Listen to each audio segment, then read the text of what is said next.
we are again. Welcome to the Road to Recovery, the Road to Freedom with Mark. This is my 28-minute slot every Friday, and don't those Fridays roll around quick? Well, to you, my friends, my thoughts, my words, my heart, a little something I learnt from the Muslims, good people, well good. Dealing with mental illness is not easy. It is a battle every day. It's good, there's bad, up and down, but what I've learned over the years is how to get well and keep well, and that's very, very important, and it means see your doctor, get some good drugs, get some sleep, eat well, look after yourself, simple little things. Now, I'm a great believer in the American forefathers. I think they were great men: George Washington, John Adams, Ulysses Grant, Thomas Jefferson, Abraham Lincoln, and the three key ideas that they tried to get across was life, liberty, not to be underrated, and the pursuit of happiness. And I think that's a wonderful, wonderful ideal to have, to make that everybody's right, the pursuit of happiness. And the way you do that, the key to survival, the key to happiness, is to take all the good things that happen in your life, every little last one of them, and put them in your heart and your head, and hold on to them, and let the bad shit just drop away to the bottom of the lake, to the mud, to be lost and forgotten, because you cannot change the past. So don't live a life of regret. Hold on to those good things.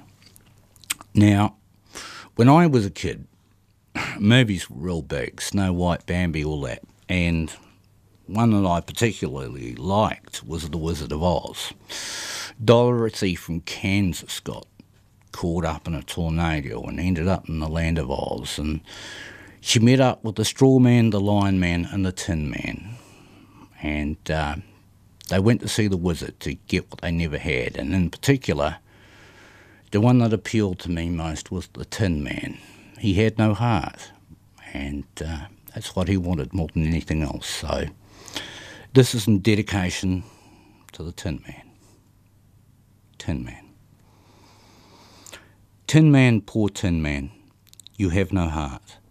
You have never had to break, been torn apart. You have never had to lose or be diminished by loss.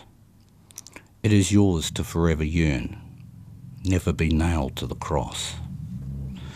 You will not hurt like I and count the loss of passing years. You will only rust. I must spend the tears.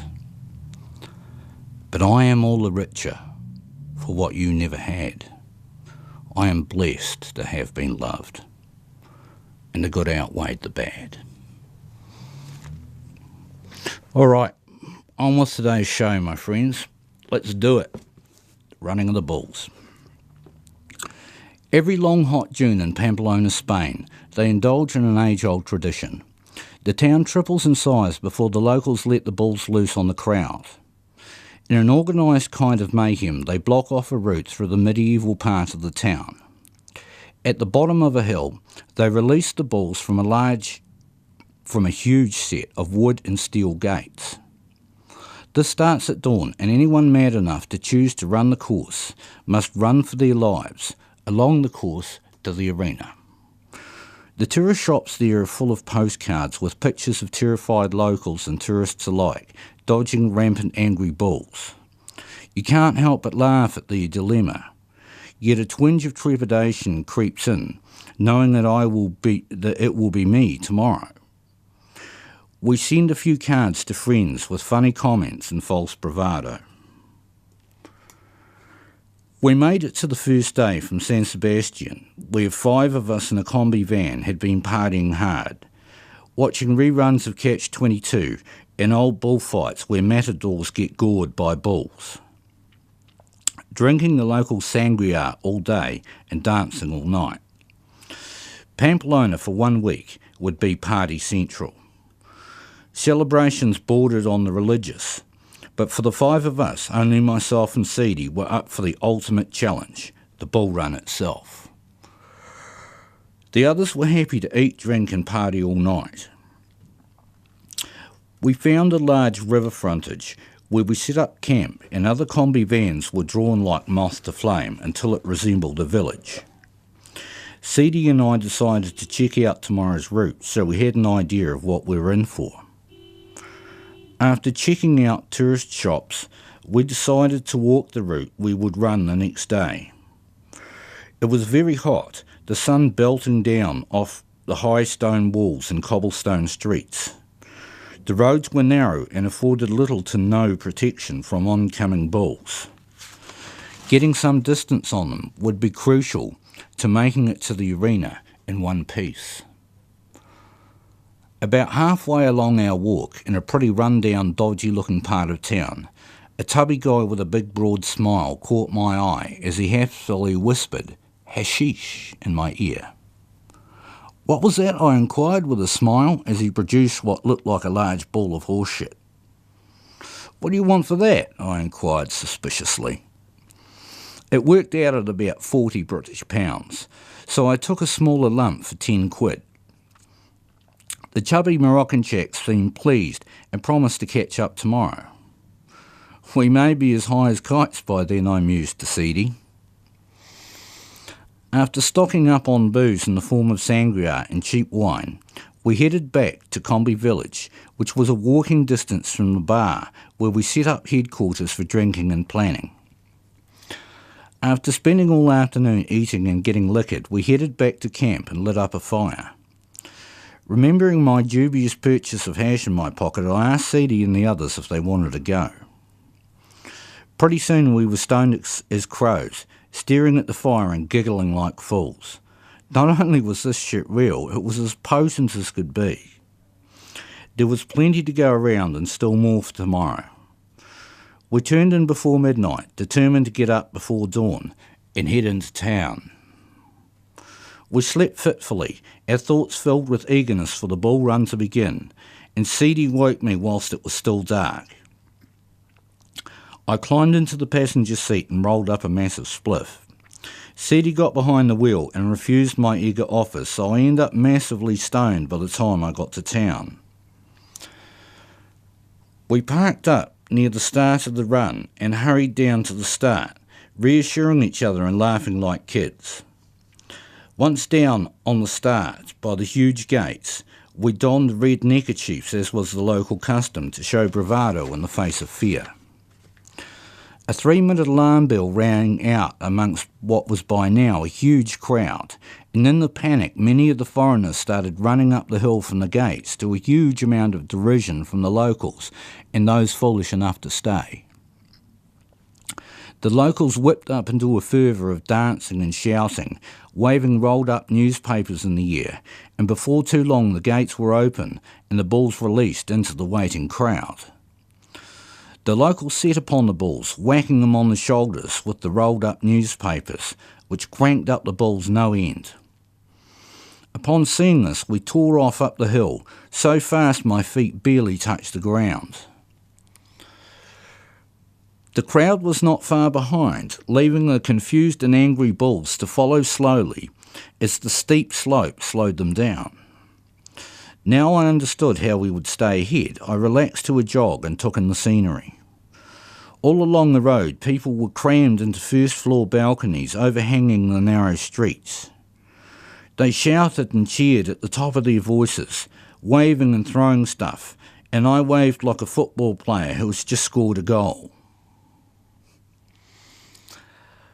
After a short while, Seedy caught up with me. "Better get a move on, they're catching up," he shouted over the din.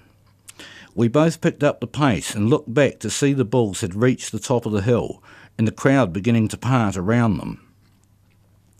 Already bodies were beginning to fly or dart away from the angry beasts as they began to pick up speed. Once on the flat, the bulls were outpacing the runners and began to reel us in. With our progress impeded by the crowd, it soon became obvious we would be caught, and a palpable sense of fear swept through the crowd with lots of shoving and shouting. A few more 100 metres and the bulls were upon us. I looked back to see bodies flying and made a dive into a 150mm doorway, while Seedy dived into the gutter, covering his head. That same look of terror from the postcards painted on our faces as bodies flew in all directions and the bulls rumbled through. After a few seconds, the panic moved forward, and realising we were in one piece, we rejoined the melee from the rear, shouting as more bodies got poked and trampled on. We followed the mayhem up to the arena at the end of the course, broke off and entered the arena. Inside, a crowd gathered in the centre as the bulls were corralled outside, then allowed to enter one at a time. The crowd in the middle formed up in a V shape towards the oncoming bulls, which would either shy away or go ploughing straight in. When a bull ploughed in, the crowd would scatter in all directions, people zigzagging and running in tight circles to keep clear of the bull's nasty horns. As the crowd got more drunk, some took to sitting at the front of the V, and one or two took a horrible beating. The ambulance outside did a roaring trade all day. I was far too stoned to join in the mayhem, and was quite content to drink, shout and be entertained by the crazy crowd down on the sand. No television could do justice to the fun we were having, watching the bulls wreak a little revenge on the crowd, so we watched until the proceedings ended, then wandered back to the centre of town for more partying. The streets were overflowing, with bands playing traditional music and people dancing, drinking and shouting. At the centre of the throng was a place called the Muscle Bar, with a square full of people and a statue where people started climbing and doing dives off it into the crowd. People below were catching them as best they could, but many were falling through and getting smashed up on the cobblestones below. They would then be dragged off to the waiting ambulance. All 5 of us had met up by now, so we tried to catch as many drunken fools as we could until our arms became too sore and we left them to the inevitable fate of their stupidity. As the night of smoking, drinking and dancing wore on, it all became a bit of a blur, but somehow someone managed to drive us back to Combi Village, where we lit a huge fire and shared the rest of my premium Moroccan horseshit. The day of the first running of the bulls was over, for us, but we vowed to stay on and watch some more, along with one of the bullfights scheduled for that week. All right, going to take a break now, play a little bit of music, and it's on the theme of depression. This is a cover of a Jimi Hendrix song. Yes, even the great Jimi Hendrix suffered from depression, as did Winston Churchill. You know, many famous people have suffered over the years and managed to be amazing, brilliant, despite that disorder. So all is not lost. Here's manic depression.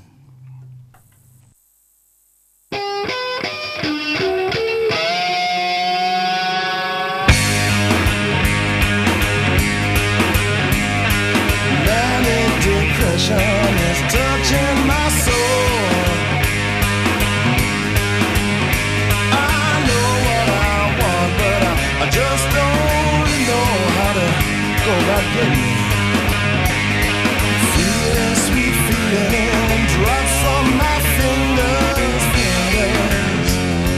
Manic depression has captured my soul.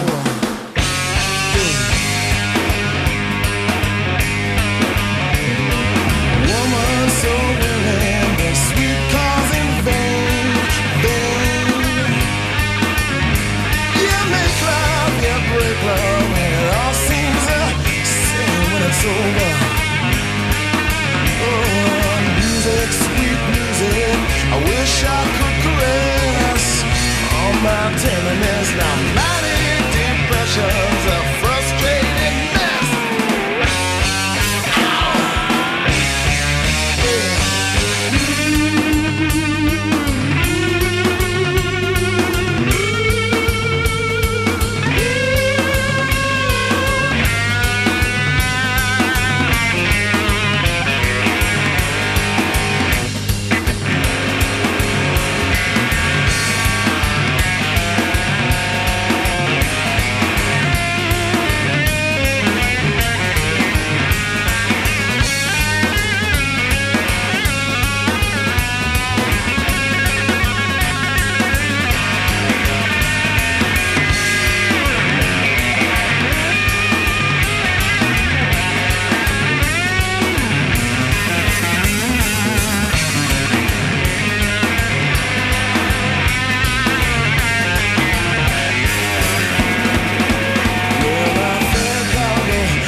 You're my woman. She's so willing. She's the cause of my pain. My pain. We make love, we break love, but somehow it all seems to be the same.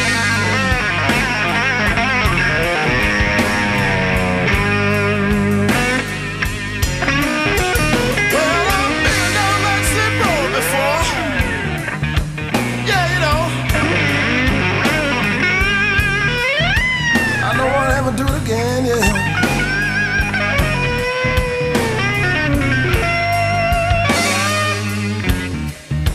So now I really got to tell you how I feel. Oh, I feel.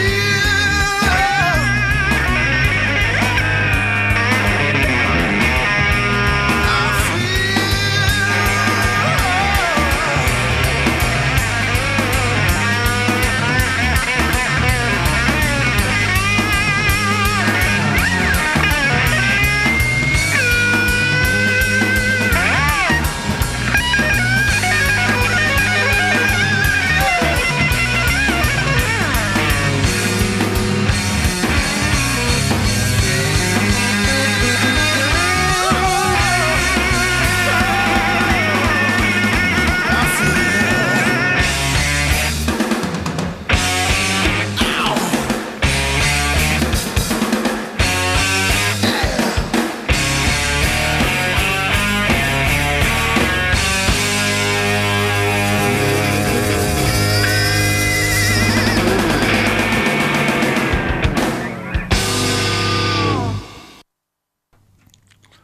Welcome back to The Road to Freedom. The Road to Recovery, The Road to Freedom. That's my show. Welcome back. And we'll get rocketing on back to the running of the bulls. And just in case you were interested, that little song was covered by Seal and Jeff Beck. An interesting combination. All right, back to it. The running of the bulls. The bullfight. The day after our first running of the bulls, we rose quite late and decided to catch an afternoon of real bullfighting. It was another scorching hot day, so we took plenty of water and drove the combi to town. People were still partying hard in the streets, with some unconscious bodies lying around. I had very mixed feelings on the way up the hill. On the one hand, I was going to watch some fine bulls being slaughtered by a matador and his cohorts. It would happen with or without me. On the other hand, to have an informed opinion on this, was it not better to witness this thing? To be absolutely fair, I had to go for fear of missing an essential part of the whole cruelty debate. So it didn't bode well when, entering the complex, we walked past badly scarred horses belonging to the horseman, whose job it is to sever the shoulder muscles of the bull with a spear. The armour the horses wear hardly seems adequate, and I feel for the poor creatures.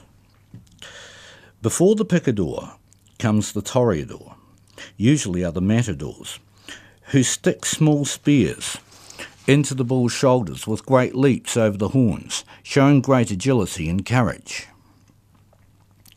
Then the picador on horseback, and with an armoured leg guard and horse for protection, he maims the bull's upper shoulders permanently.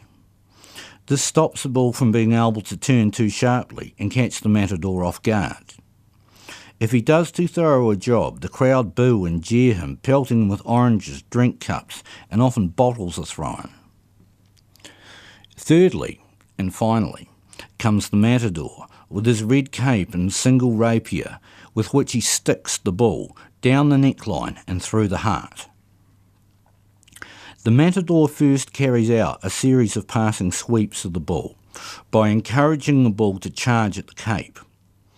With each sweep in the blazing heat, the bull gets slower and more tired until run to a complete standstill, so the fatal blow can be delivered. A terrible ending in the ring for the bull if all goes to script. But that is not what the crowd hope for. They chant for Toro, the bull, to get the better of the matador, goring or even killing him in the ring. The blood the crowds truly lust for is that of the matador, and that afternoon we saw just that. In the third match of the day, a particularly large black bull was set to by the ranks, yet seemed to hold up well against the early spears. The young matador stood proudly centre ring, unfurling his cape with some passes which became closer and closer. Still the bull showed great stamina and kept charging relentlessly. The crowd grew restless, even booing the poor matador. A chant of Toro, Toro now started up, and still the bull continued to charge. With great urgency the matador performed a little longer, then made his mind up, revealing the rapier to deliver the final blow. But he was wrong, and this bull still too fresh. As he came forward with his sword, the bull charged again. The rapier glanced off his shoulder, and he hooked the matador cleanly in the guts, lifting him off the ground. The crowd as one leapt to their feet, shouting, "Toro! Toro!" at the top of their voices, as the matador staggers to the ground. Visibly shaken, he regains his composure and tries to deliver the fatal blow a second time. Once again he misses. The bull picks him up and smashes him into the ground, almost running him through with a horn. The crowd is whipped up into a frenzy as they bay for the blood of the matador. Badly damaged, the matador staggers to his feet to try a third time, and to all our dismay, the bull is killed on the third lunge of the injured matador. The magic is suddenly ended, yet it is unlikely the matador will ever fight again after his failure at this fight. The poor dead bull is dragged out of the arena to claps and cheers for his bravery, and I realised another dimension of bullfighting that was not previously appreciated. I felt sick but elated together at the conclusion of that epic match. I could appreciate the Spaniards' love for such an exhilarating sport, but at the same time the death of these fine animals was hard to take. Not having those hundreds of years of tradition behind me lent it an unbiased opinion, but robbed a little of the appreciation. The skill and the bravery of all involved is beyond question, and the cruelty is palpable. It was a step back in time that I had never experienced before and never will again. I imagine little has changed through the centuries, the pomp and pageantry of the costumes or the bravery of their foe. Such old traditions cannot be cast off lightly by its people, as tradition blends into identity. At the end of the day we went back to the bar near Combi Village to get a feed, get drunk and talk over the day's bullfighting. Opinions varied greatly as to the merits of the sport, but the skill and bravery required were undoubted. I believe doing the bull run and watching some bullfighting live added some perspective that others who had not seemed very aloof. To grow up as a local and be awash with the culture adds another perspective again. There is no middle ground in this, such as the passion and joy of the event itself. It is impossible not to get caught up in it all. Some of the love of the moment rubs off on you. More intoxicating than liquor or hash, it takes a place in the heart. I look back on those hot days of Spanish summer wistfully.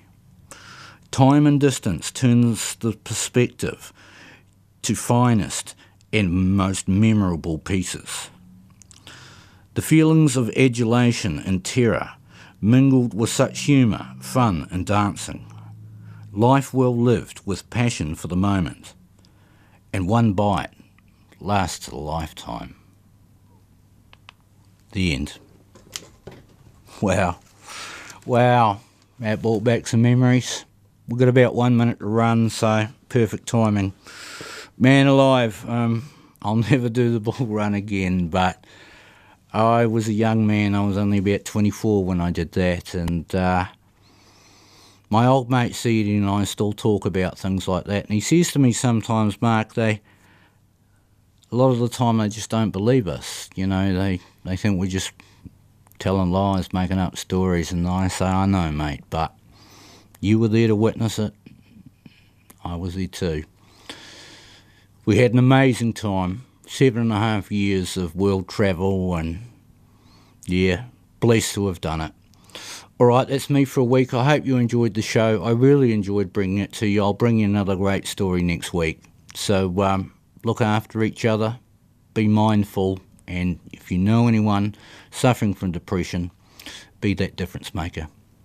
Thanks, and see you next week. Bye for now.